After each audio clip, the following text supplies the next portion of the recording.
ગુજરાતનો આવાજ।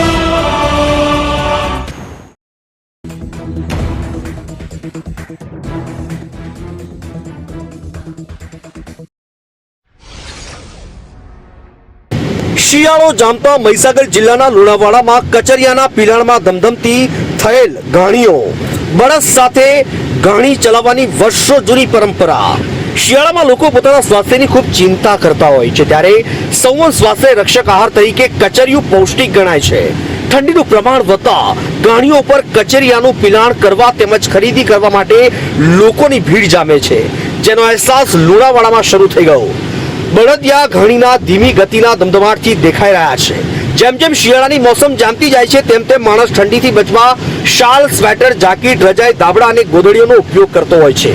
તેવી જ રીતે શરીરની અંદરથી આહાર દ્વારા ગરમી મળે તે માટે ગુંદર પાક, અળદિયું, કૌચા પાક, ચવનપ્રાશ, ચીક્કી, તલ, ગોળમાંથી બનેલ કચરિયાનો સ્વાદ માણતા હોય છે।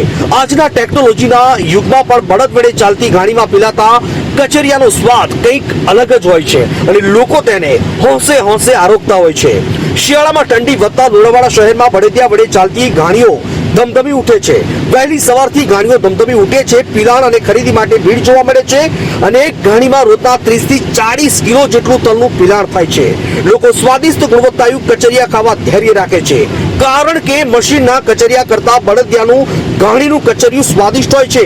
સ્વાદની અનુભૂતિ ખૂબ મશીનથી ચાલતી તેમજ ઘાણી તેમજ બળદિયા વડે ચાલતી તેલની ઘાણીમાં પીલાતા કચરિયામાં બળદિયા ઘાણીના કચરિયાનો સ્વાદ કંઈક અલગ જ હોય છે। સંતરામપુરથી અમીન કોઠારીનો રિપોર્ટ।